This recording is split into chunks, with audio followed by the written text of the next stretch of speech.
성경은 누가복음 24장 13절로 35절 말씀 교독합니다. 그날에 그들 중 둘이 예루살렘에서 25里되는 엠마오로 하는 마을로 가면서 이 모든 된 일을 서로 이야기하더라. 그들이 서로 얘기하며 문의할 때에 예수께서 가까이 이르러 그들과 동행하시나 그들의 눈이 가리워져서 그인 줄 알아보지 못하거늘 예수께서 이르시되 너희가 길 가면서 서로 주고받고 하는 이야기가 무엇이냐 하시니 두 사람이 슬픈 빛을 띠고 물러서더라. 그 한 사람인 글로바라 하는 자가 대답하여 이르되 당신이 예루살렘에 체류하면서도 요즘 거기서 된 일을 혼자만 알지 못하느냐? 이르시되 무슨 일이냐? 이르되 나사렛 예수님의 일이니 그는 하나님과 모든 백성 앞에서 말과 일에 능한 선지자이거늘 우리 대제사장들과 관리들이 사형 판결에 넘겨주어 십자가에 못 박았느니라. 우리는 이 사람이 이스라엘을 속량할 자라고 바랐노라.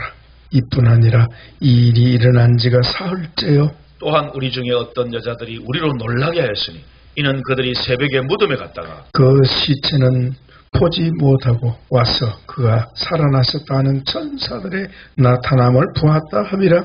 또 우리와 함께 한 자 중에 두어 사람이 무덤에 가 과연 여자들이 말한 바와 같음을 보았으나 예수는 보지 못하였느니라 하거늘 이르시되 미련하고 선자들이 말한 모든 것을 마음에 들이밀는 자들이여 그리스도가 이런 고난을 받고 자기의 영광에 들어가야 할 것이 아니냐 하시고 이에 모세와 모든 선지자의 글로 시작하여 모든 성경에 쓴 바 자기에 관한 것을 자세히 설명하니라. 그들이 가는 마을에 가까이 가매 예수는 더 가려 하는 것 같이 하시니 그들이 관건하여 이르되 우리와 함께 유하사이다. 때가 저물어가고 날이 이미 기울었나이다 하니 이에 그들과 함께 유하러 들어가시니라. 그들과 함께 음식 잡수실 때 떡을 가시사 축사하시고 떼어 그들에게 주시니 그들의 눈이 밝아져 그인 줄 알아보더니 예수님은 그들에게 보이지 아니하시는지라. 그들이 서로 말하되 길에서 우리에게 말씀하시고 우리에게 성경을 풀어주실 때 우리 속에서 마음이 뜨겁지 아니하더냐 하고 또 그때로 일어나 예루살렘에 들어가 보니 11 제자 및 그들과 함께한 자들이 모여 있어 말하기를 주께서 과연 살아나시고 시몬에게 보이셨다 하는지라. 같이 합니다. 두 사람도 길에서 된 일과 예수께서 떡을 떼심으로 자기들에게 알리신 것을 말하더라. 아멘. 오늘은 느긋하게 진행하다 보니까 시간이 많이 갔습니다. 그럴 때일수록 설교는 짧게 해야 되겠습니다. 그래서 중요한 것만 하겠습니다. 제목이 제자 누가의 신앙 고백 같지요. 그런 제목입니다. 누가는 주님의 제자입니다. 그죠?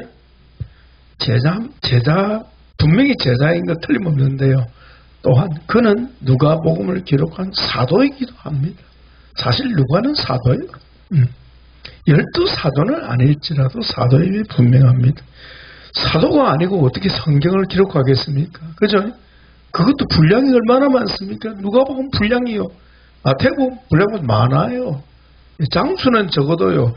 한 장이 얼마나 긴지 말로 따를 수 없습니다. 거기다 사도행전까지. 참 놀라운 일입니다. 천국 가면 누가를 기쁘게 만날 줄 믿습니다. 제가 누가를 좋아하거든요. 자, 오늘 본문 중심으로 세 가지 제가 간략하게 정리하고자. 첫째는 누가는 어떤 제자인가. 둘째는 누가의 신앙 고백. 셋째는 누가가 받은 치유 복음. 그렇게 정리하고자 합니다. 제목이 그대로입니다. 누가는 어떤 제자인가. 누가의 신앙 고백. 그 다음에 누가가 받은 지혜 복음. 그렇게 세 가지로 말씀을 정리하여 나누고자 합니다. 누가는 어떤 제자인가에 대해서 제가 쓴 한눈에 보는 신구약 성경 하편에 보면 신약편이죠.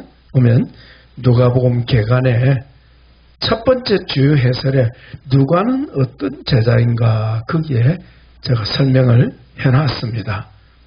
참고하시고요. 간략하게 누가는 어떤 제자인가에 대해서 정리한다면, 첫째는 그는 전직이 의사였습니다. 그죠? 그래서 사도 바울을 만난 후에 바울의 좋은 선교 동력자였습니다. 그래서 그는 의사이기 때문에 평생 의사 아니겠습니까? 그래서 사도 바울의 주치의였을 것이다. 그렇게 짐작이 가능합니다. 바울은 골로새서 4장 14절에서 누가를 가리켜 사랑을 받는 의사 누가 이랬거든요. 사랑을 받는 의사 누가 무슨 뜻이겠습니까? 바울의 사랑을 받을 뿐만 아니라 누가에게 치유의 도움을, 당연히 육체 치유겠지만 손을 내미는 사람이 많았다. 그런 뜻이겠죠. 의사. 사랑받는, 그 앞에 수식어 하나 더 붙습니다. 그리스도의 제자요, 신실한 제자요, 믿음의 사람. 누가는요 참 겸손한 사람 같아요. 그죠? 자기를 잘 드러내지를 않아요. 참 겸손한 사람이에요. 네. 바울이요, 끝까지 바울과 함께 동력했음을 디모데후서 4장 11절에서 디모데에게 보낸 두 번째 편지 속에 나오면서 누가만 나와 함께 있느니라. 무슨 말이죠? 다 아무개는 떠나고 아무개는 어디로 가고 다 떠났는데 내 곁에 누구만 있다? 누가만 있다. 이 말씀은 뭐예요? 바울이 충직한 통역자로서 끝까지 바울과 함께한 그런 참 귀한 하나님의 사역자요, 주님의 제자의 삶을 살았던 것입니다. 그리고 그는 성령의 감동을 받아서 우리 신약 성경 가운데 아주 중요한 누가복음과 그리고 사도행전을 기록한 사람입니다.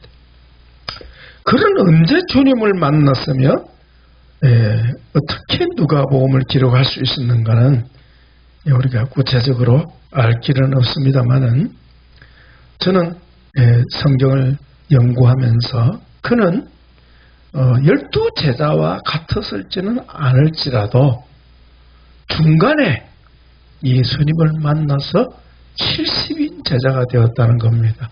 70인 제자로서 그는 주님의 목격자가 되었다는 겁니다. 언제까지? 주님이 성천하시는 그 순간까지. 그러니까요, 다른 사도들이 기록하지 않는 내용을요, 누가는요 상세하게 기록하고 있어요. 무슨 말입니까? 누가도 주님의 목격자였다는 겁니다. 그래서 누가복음 1장 2절에 보면 이런 말씀이 있습니다. 우리 중에 이루어진 사실에 대하여, 그 사실은 뭐예요? 예수 그리스도의 삶이죠. 복음입니다. 그죠? 대하여 처음부터 목격자와 말씀에 일꾼된 자들이 전하여 준 그대로 내력을 저술하려고 풋을 든 사람이 많은지라. 예수님에 관한 기록을 한 사람이 많았다는 거죠. 그러나 네 사람이 쓴 것만 성경이 됐습니다. 마태, 마가, 누가, 요한만 주님께서 성령님을 통해서 성경이 되게 하셨습니다. 할렐루야. 네. 그 중에 한 사람이 누가요. 누가도 말씀의 목격자였습니다. 처음부터 목격자로 나온, 처음부터 목격자와 말씀에 일꾼된 자들. 처음부터 목격자는 누구겠습니까? 마리아입니다. 예수님의 어머니, 주님의 출생부터 말씀의 목격자 아닙니까? 그죠? 그때 베드로도 없을 거예요. 요한도 없을 거예요. 아무도 없었어요. 주님의 출생의 비밀에 대해서 누구만 합니까? 마리아만 하는 거예요. 이때는 이미 그 양부인 요셉은 이미 세상 떠나서 안 계세요. 없어요. 그러니까 주님의 출생의 비밀은 누가 다 갖고 있는 겁니까? 마리아를 직접 만났다는 것을 알 수가 있겠죠. 그래서 누가는 역사가답게 예수님의 출생의 비밀을 아주 구체적으로, 더군다나 세례 요한의 비밀까지 다 기록해놨어요. 네, 그것을 우리가 누가복음 1장에서 보면 알 수가 있습니다. 그는 70인 제자로 파송, 누가복음 10장에 보면 나오죠. 70인 제자로 파송받을 때부터 12사도와 함께 주님의 길을 같이 동행했던 그런 제자요 주님의 사도인 것입니다. 예. 여러분 창모시 기록을 해서 누가복음에 보면 12제자 파송은요 몇 장이 나올까요? 외워두십시오. 예, 9장입니다. 그리고 70인 제자 파송은요 10장입니다. 근데 놀라운 거는요 마태, 마가는요 70인 제자에 대해서는 없습니다. 요한도 더군다나 없습니다. 70인 제자 12제자 파송에 대해서는요 마태, 마가가 기록했는데요. 근데 마태, 마가가 12제자 파송을 했는데 누가는요 12제자 파송도 기록하고 70인 제자 파송도 기록했는데 12제자 파송은요 간단하게 기록했어요. 6절밖에 안 돼. 그러나 70인 제자는 어때요? 구체적으로 기록했어요. 왜 그럴까요? 자기가 그 중에 한 사람이니까. 한번 봅시다. 자, 앞으로 본문 접어놓으시고요. 예, 재미있잖아요. 자, 거기 보세요. 9장 보세요, 9장. 1절부터. 9장 1절부터 몇 절까지입니까? 12제자를 불러 모사. 나오죠? 9장 1절 몇 절까지입니까? 6절까지 밖에 없습니다. 간단합니다. 예, 간단하게 기록했어요. 그런데 마태는요 10장 5절에서 15절까지, 마가는 6장 7절 13절까지 길게 기록했습니다. 예, 누가는 간단하게 기록했어요. 자, 그런데 10장 보세요. 70인 제자 보세요. 70인 제자 1절부터 몇 절까지입니까? 분량이 어때요? 24절까지입니다. 놀랍죠? 70인 제자가 몇 번 나옵니까? 이름이 2번 반복이 나옵니다. 우리 1절 같이 읽습니다. 시작. 그 후에 주께서 따로 70인을 세우사 친히 가시려는 각 동네와 각 지역으로 둘씩 앞서 보내시며. 있죠? 자, 넘어갑니다. 시간 관계 17절 또 있습니다. 70인이 기뻐하며 돌아와 이르되 주여 주의 이름이면 귀신들도 우리에게 항복하더이다. 그러니까 주님 뭐라고 했습니까? 너희 이름이 하늘에 기록된 것을 기뻐하라. 귀신이 항복하는 것을 기뻐하지 말고 그거 아무것도 아니야. 이러는데 그죠? 그러면서 어때요? 24절까지 말씀하고 있는 거예요. 그러니까 보세요. 비교되지 않아요. 그러니까 누가가 목격자가 되지 않고는요 일을 이렇게 할 수가 없어요. 네, 놀랍지 않습니까? 거기에서 누가가 70인 제자라는 것을 확실하게 알 수 있게 되는 거지. 그 다음에 나오는 내용이 뭡니까? 오늘 본문입니다. 24장 13절 이하에 그는 엠마오 도상의 2 제자 가운데 자기 모습을 보여주고 있습니다. 엠마오로 가는 2 제자 중에 한 사람이 자기인 것을 보여주고 있습니다. 그러면서요 마태나 마가나 요한은요 70인 제자를 눈 떠고 봐도 없어요. 그러나 누가는요 70인 제자의 흔적을 계속 남깁니다. 그게 어디 있습니까? 본문에 이거 보세요. 33절 보세요. 예, 33절. 자, 읽어봅시다. 곧 그때로 일어나 예루살렘에 돌아가 보니 예수님 만나고 나서 주님 부활하신 주님 만났으니까 얼마나 기쁩니까? 그죠? 그래 마가 요한의 다락방에 제자들이 모였는데 달려갔어요. 보니 그 다음에 11 제자 및 그 다음 또 나오잖아요. 그들과 함께한 다른 제자들이 있다는 거 보이잖아요. 확실하죠? 그러니까 누가는요 계속 70인 제자의 흔적을 계속 주지를 하고 있는 거예요. 12제자만 아니다. 이 말이에요. 그래서 이 안에 누구도 나옵니까? 마띠아도 나오고 요셉도 나오고 나오는 거예요. 아마 그 중에 바나바도 있었을 것이다 생각하는 거예요. 마가도 있었을 것이다 나오는 거예요. 예. 빌립도 있었을 것이다. 예. 그 집사 빌립 있잖아요. 빌립도 있었을 가능성이 있는 거예요. 그럼 70인 제자 중에 누가 있습니까? 12제자를 포함한 70인 제자예요. 그럼 70인 안에 어때요? 12제자가 안에 들어있는 거예요. 분리되는 게 아니고, 예. 주님 성천한 후에 마가 다락방에 최종으로 남아서 몇 명이죠? 120명. 그 안에요? 12제자, 11제자, 가룟 요단 죽었고, 플러스 70인 제자, 플러스 믿음의 여성들을 포함해가지고 120명이 남았다. 알 수 있는 거지. 자, 정리했죠? 자, 오늘 본문에, 예, 그 누가의 모습을 보여주고 있는데요. 예. 자, 누가의 모습이 어때요? 자기 이름을 안 나타냅니다. 근데 놀라운 사실은요, 마태복음 눈을 닦고 보세요. 마태가 마태복음을 기록했다는 흔적이 있습니까? 없습니까? 전혀 찾을 수 없어요. 왜? 자기를 안 나타내는 거예요. 그래서 일반 사도들의 서신하고 복음서는 차이가 크다. 누가 누구에게 썼다는 게 전혀 안 나오는 거예요. 단 누가복음만 빼고. 근데 누가복음에도 자기를 나타냅니까? 안 나타냅니까? 안 나타내면 수신자만 대오빌로만 나타나는 거예요. 네. 이 특징이에요. 자, 마태가 교회 전성의 없이는요, 마태복음을 마태가 기록했다는 거 알 수 있었어요? 없어. 마가는 어때요? 마가도 자기 이름을 안 나타내지만은 살짝 자기 모습을 보입니다. 언제? 우리 예수님이 고난 당하실 때에, 예, 배 혼이불을 두른 청년이 들통이 나자 그 배 혼이불 툭 던져버리고 벌거벗은 모습으로 도망가더라. 그걸 집어넣으라는 거예요. 그게 누구라고요?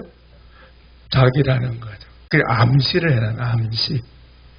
그래서 우리는 성경학자들은 우리는 다 같이 그 청년을 마가라고 보는 거지. 그 다음에 요한은 어때요? 조금 더 노골적입니다. 요한복음을 재미있게 표현했습니다. 거기서 자기를 어떻게 나타내고 있습니까? 사랑하시는 그 제자 이러면서 아이고 자기만 사랑하나 예수께서 사랑하시는 그 제자 세상에 3번이나 반복됩니다. 보니까 두 번 반복되네요. 예수께서 사랑하시는 그 제자가 베드로에게 이르되 나옵니다. 요한복음 21장 7절, 그 다음에 요한복음 21장 20절. 베드로가 돌이켜 예수께서 사랑하시는 그 제자가 다른 것을 보니 자기를 그렇게 표현하는 거예요. 그러나 이름은 분명하지 않는 거예요. 그 다음에 21장 24절에 보면 이 일들을 기록한 제자가 이 사람이라. 근데 거기 누구라고 말하지 않습니다. 그럼 알 사람은 알라 이거죠. 그렇게 살짝 자기를 나타내요. 그럼 누가 보면 어떨까요? 진짜 누가의 이름이 전혀 나오질 않습니다. 그런데 그 암시를 받을 수 있는 게 뭡니까? 24장에 나옵니다. 24장에. 엠마오로 가는 두 제자 중에 한 사람의 이름은 글로바는 거명하면서 자기 이름은 어때요? 말하지 않는 거예요.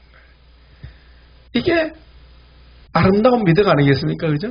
살짝 그렇게 자기 이름을 안 나타내는 거지. 예. 자, 그러면 제자 누가의 신앙 고백을 한번 보겠습니다. 그러니까 이 누가는요 70인 제자로 부름받았을 때에 거기서 주님의 은혜를 입은 거죠. 입었는데 그 은혜는 어때요? 예, 머리 끝까지 충만한 은혜입니까? 발목에 있는 은혜입니까? 발목에 있는 은혜요. 그래서 지금 엠마오로 가겠다는 거 아닙니까? 왜 내려갑니까? 고향으로 돌아가겠다는 거 아니겠습니까? 예. 우리 이제 그만, 이제 볼장 다 봤다. 끝났다, 이제. 돌아가는. 그 돌아가는 마음이 어떨까요? 예? 돌아가는 마음. 자, 거기 보세요. 자, 13절 읽겠습니다. 그날에 그들 중 둘이 24장 13절 예루살렘에서 25리나 되는 엠마오로 하는 마을로 가면서 자, 엠마오로 돌아가는 그 심정이 어떨까요? 예, 이것을 한마디로 말하면 상한 마음이라. 상한 마음. 상한 마음. 또 상한 마음 내용이 또 나옵니다. 읽어보면 자, 이 누가의 신앙 고백. 네, 신앙 고백. 자, 우리가 신앙 고백을 했을 때, 자, 보세요. 사람은요, 자기 속에 있는 것이 밖으로 나옵니다. 그죠? 그래서, 마태복음은 누구의 신앙 고백입니까? 마태의 신앙 고백서. 마가복음은 마가의 신앙 고백서. 누가복음은 누가의 신앙 고백서. 요한복음은 요한의 신앙 고백서. 바울 서신은 어디 있습니까? 어떻습니까? 바울의 신앙 고백서예요. 네? 바울의 신학, 마태의 신학, 마가의 신학, 누가의 신학, 요한 신학 이렇게 되는 거죠. 네? 자기 속인이 나옵니다. 자, 신앙 고백이라고 했을 때 나는 주님을 어떠한 분으로 믿습니다. 이거 아닙니까? 그죠? 나는 주님이 뭐뭐한 분으로 믿습니다. 하는 거 아니겠습니까? 그래서 이 신앙 고백은 굉장히 중요합니다. 우리 예수님께서도 이 신앙 고백을 중히 여기셨습니다. 우리 잘 알고 있는데 마태복음 16장 15절에 가이사라 빌립보 지역에서 주님이 제자들이 물었잖아요. 너희는 나를 누구라 하느냐? 너희는 나를 누구라 믿느냐? 너희 믿음을 고백해 보아라. 신앙을 고백해라. 이 말이죠. 아멘. 그럴 때 우리는 주님 앞에 신앙을 고백할 수 있어야 되겠습니다. 나만의 신앙을 고백할 수 있어야 되겠습니다. 그럼 모르니까 어때요? 예, 성급, 이때는 성급한 게 아니고요. 항상 준비되어 있는 거예요. 누가? 베드로가. 베드로가 준비되어 있다고 말하는 게 맞습니까? 아닙니까? 성령께서 순간적으로 입에 튀어나오게 한 게 아닌가? 그러나 우리는 어때요? 준비되어 있어야 되겠죠. 그죠? 성경의 사도들은 그냥 성령의 감동으로 막 지도 알지 못한 소리를 많이 나올 수 있지만은 우리는 준비되어야 되겠습니다. 그래서 주님 물으니까 주는 그리스도시요 살아계신 하나님의 아들이십니다. 여기서 우리가 잊지 말아야 될 것 주는 했죠. 우리 번역입니다. 원어에는요, 당신은 우리말 정세는 어때요? 예수님은 무슨 당신이야? 건방진. 원어에는 당신, 영어로 말하면 you, 2인칭 단수. 그 다음에 중요한 신앙 고백이 있지 않습니까? 예. 베드로의 신앙 고백과 함께 또 유명한 신앙 고백이 나다나엘의 신앙 고백이죠. 나다나엘이 빌립의 전도를 받고 예수님 만났을 때 주님이 자기의 속사정을 다 아시니까 깜짝 놀래가지고 뭐라고 고백했습니까?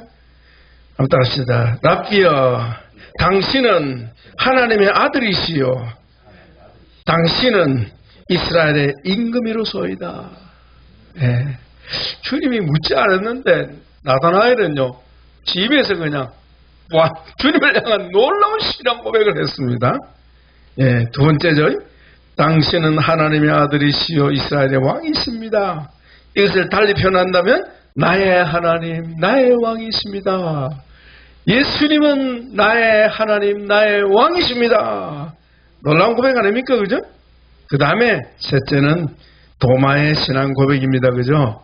의심 많은 도마가 부활하신 주님을 만나서 도마야 내 옆구리에 네 손가락을 넣어봐라. 내 손목에 이 손을 넣어봐라 그랬잖아요. 그죠?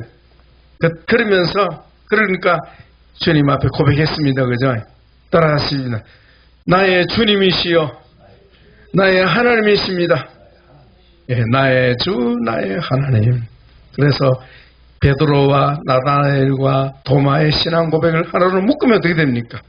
한번 같이 해봅시다. 따라합니다. 예수님은 나의 주 나의 구원자 나의 왕 나의 하나님이십니다.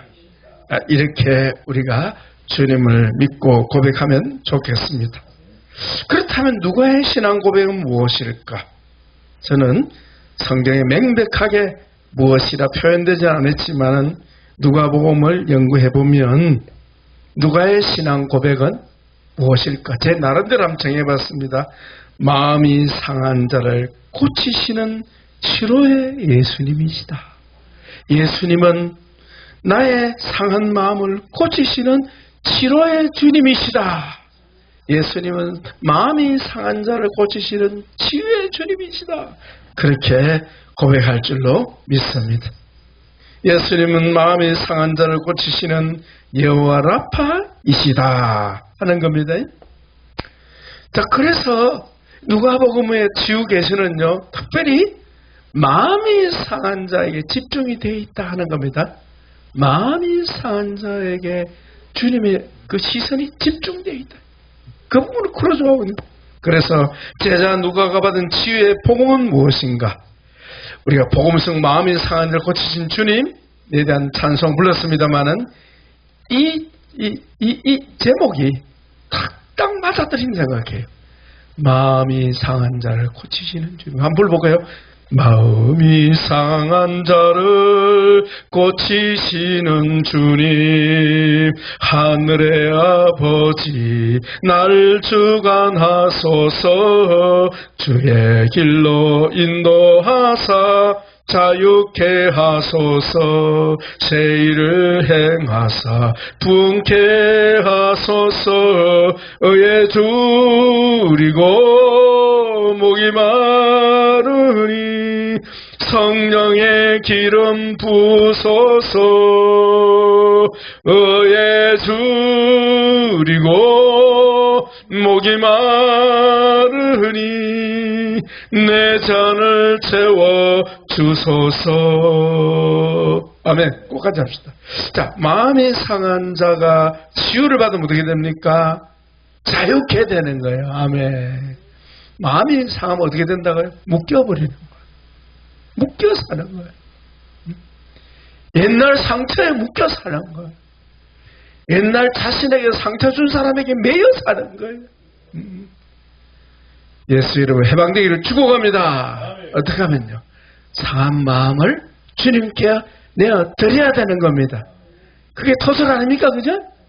상한 마음을 주님께 내어 드려야 되는 거지. 누가는 상한 마음을 주님께 내어 드릴 줄 알았을까요? 몰랐을까요? 예, 몰랐습니다. 몰라서니까 어때요? 주님이 찾아오실 수밖에 없는 거예요. 그래서 찾아오시잖아요. 오늘 본문에 찾아오시잖아요. 마음의 상한 자를 고치신다는 것이 바로 누가복음입니다. 누가복음. 특히 오늘 우리 첫 강의 때 공부하겠습니다만 누가복음 4장에 나오잖아요. 누가복음 4장에 선자의 17절 18절 예, 우리 한번 찾아 한번 읽어보겠습니다. 4장. 이 다른 복음서에는 안 나옵니다. 누가복음에 나옵니다. 4장 17절 18절 19절 우리 같이 읽어봅시다. 19절까지 시작. 선지자 이사야의 글을 들으거늘 책을 펴서 이렇게 기록된 들을 찾으시니 곧 주의 성령이 내게 임하셨으니 이는 가난한 자의 복음을 전하게 하시려고 내게 기름을 부으시고 나를 보내사 포로된 자의 자유를 눈문 자에게 다시 보게 함을 전파하며 눌린 자를 자유롭게 하고 주의 은혜의 해를 전파하게 하려 하심이라 하였더라. 아멘. 근데 우리 번역에서는요 결정적인 이 내용을 빼버려서요. 원어에는 있습니다. 마음이 상한 자를 고치고가 들어있습니다. 마음이 상한 자를 고치고. 이사야 61장 1절 이거 빼면 안 됩니다. 이걸로 빼버린단 말이에요. 예, 마음이 상한 자를 고쳐 주십니다. 이것이 우리 예수님이 고향 방문을 하셔서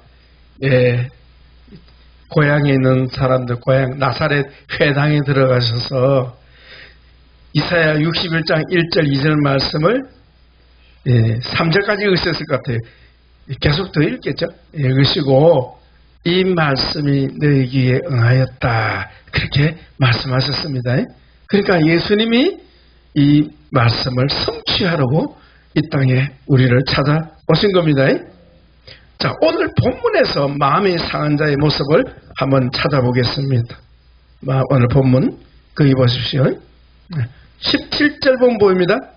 같이 읽습니다. 시작. 예수께서 이르시되 너희가 길 가면서 서로 주고받고 하는 얘기가 무엇이냐 하시니 두 사람은 슬픈 빛을 띠고 머물러 서더라. 자, 우리 주님이 말씀을 툭 던지는 것 같아요. 속에 있는 게 탁 드러나는 네? 예수님이 말씀을 탁 던지면 할렐루야! 이렇게 나오는 게 아니고 심히 슬픈 빛을 띠고 있는 거야. 무슨 말이죠? 아, 슬프다. 누구 때문에? 예수님 때문에 슬프다. 왜 슬픕니까? 우리는 망했다. 심정이 조금 느껴집니까? 예. 누가와 글로바라는 이 두 제자의 마음이 주님으로 인하여 심히 상한 마음을 가지고 있었고, 상한 마음에는 뭐가 담겨 있다? 슬픔이 담겨져 있다. 슬픔. 슬픔하고 따라오는 단어도 뭐가 있죠? 강목사님, 허송 세월 보냈을 때 뭐가 옵니까? 억울하다. 억울하다. 예. 슬픔 분명히 나타납니다. 그죠? 자, 슬픔은 슬픔인데 뭐가 담겨져 있습니까? 억울함이 또 그렇죠? 억울함 속에 또 뭐가 있어요? 예? 자, 그게 오늘 본문 거기 보면 또 나와요. 예. 자, 거기 자 18절에 보세요. 18절. 예. 강목사님 크게 한번 읽어주세요. 18절 뭐라고 되어 있습니까? 그 한 사람이 글로바라 하는 자가 대답하여 이르되 당신이 예루살렘에 체류하면서도 요즘 거기서 된 일을 혼자만 알지 못하느냐? 예. 어떻습니까? 이 속에 뭐가 담겨있는 것 같아요? 슬픔 플러스 뭡니까? 분노. 건드리면 폭발할 것 같은 분노가 그 속에 내재돼. 우리 식으로 말하면 당신 누구 약을 올리나 지금? 이거예요. 예수님 때문에 지금 천불을 하는데 지금. 당신 그걸 몰랐어. 아, 이 사람 참나. 아, 정말. 꺼져 이러지 않겠습니까? 그런 심정. 이런 제자들에게 주님이 어때요? 찾아오셨다. 이것이 구약 예언의 성취입니다. 시편 34편 18절 따라하시다. 여호와는 마음이 상한 자를 가까이 하시고 중심에 통해하는 자를 구원하시는도다. 아멘. 마음이 상한 두 제자를 주님이 찾아오신 것은 우리가 마음이 상할 때 주님이 찾아오심을 믿어야 되겠습니다. 네. 마음이 상한 엠마오로, 마음이 상해서 엠마오로 돌아가는 이 두 제자에게 주님이 찾아오신 거예요. 찾아오셔서 뭐 하시려고? 치료하시려고. 그래서 여기는 구원이 뭡니까? 치료하는 걸 말하는 거예요. 네, 보세요. 나오잖아요. 여호와는 마음이 상한 자를 가까이 찾아오시고 이 말 아닙니까? 그죠? 찾아오시고 그 다음에 중심으로 통해하는 자. 이 번역이 잘못됐거든요. 제가 원어에 보니까 이 중심은 영입니다. 영. 마음이 상한 자를 가까이 하시고 영으로 통해하냐. 영이 아니고 통해가 아니고요. 영이 부수어진 자를 구원하신다 이 말이에요. 마음이 심하게 상하면 어떻게 돼요? 영이 상하게 돼요. 영이 상처를 받는 거예요. 이 깊은 상처를 사람이 상담 가지고 치유됩니까? 안 됩니까? 안 되는 거야. 안 되는 거야. 치유가 안 되는 거예요. 네?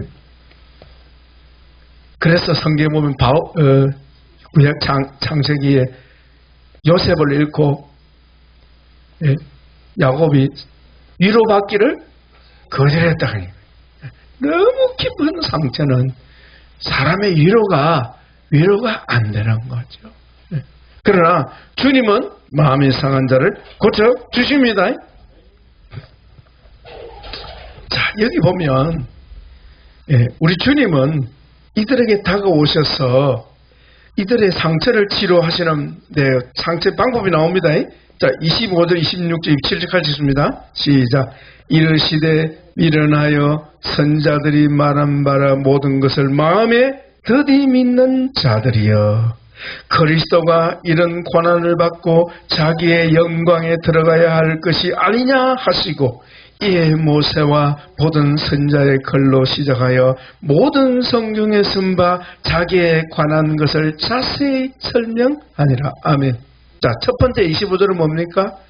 두 제자를 책망하십니다. 뭘 책망합니까? 더디 믿는 자들이 무슨 말이에요? 불신앙, 믿음 없음을 말해요. 믿음 없음을 책망하십니다. 왜 그럴까요? 상처는 무엇 때문에 받습니까?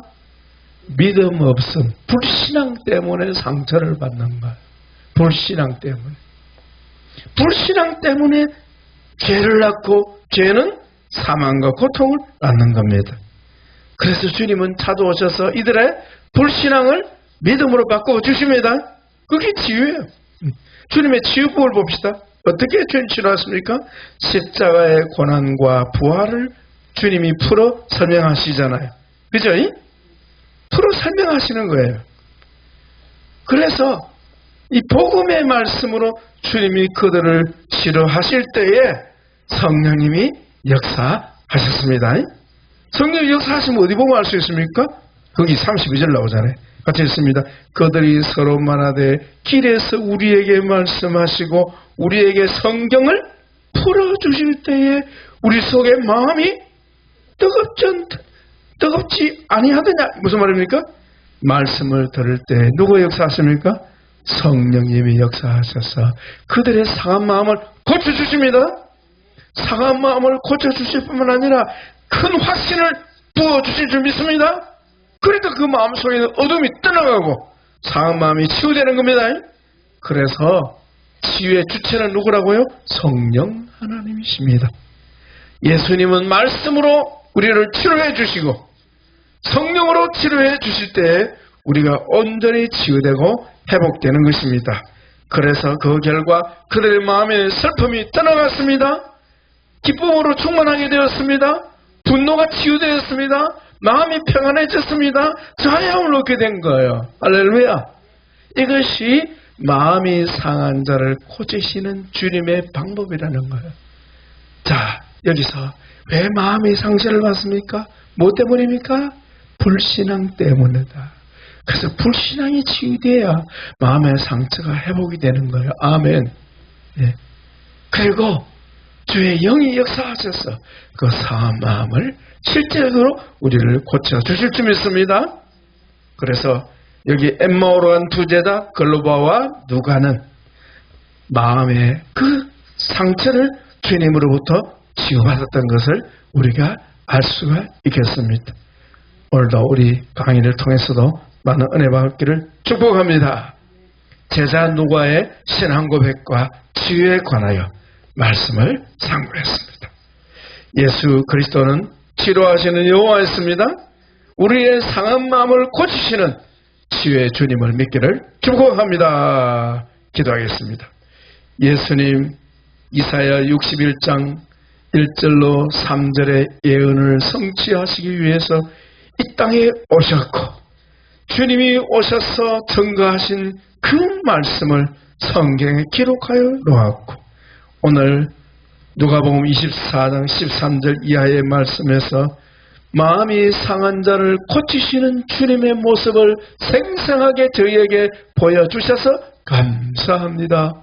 주여, 이 말씀을 듣는 주의 종들의 상한 마음도 고쳐주시고, 저희 속에 있는 불신앙도 고쳐주시고, 믿음으로 치유받게 하여 주시고, 복음의 말씀, 주의 복음으로 치유받게 하여 주셔서 슬픔이 변하여 기쁨이 되게 하여 주시고, 의심이 변하여 확신으로 바뀌어지게 하여 주시고, 분노가 저희 속에서 떠나가게 하여 주시고, 하나님 나라의 놀라운 회복이 저희 영혼 속에 충만하게 해주시기를 원하옵고 감사합니다. 주님 홀로 영광 받으시옵소서. 우리 주 예수님의 이름으로 감사하며 축복하며 기도합나이다. 아멘.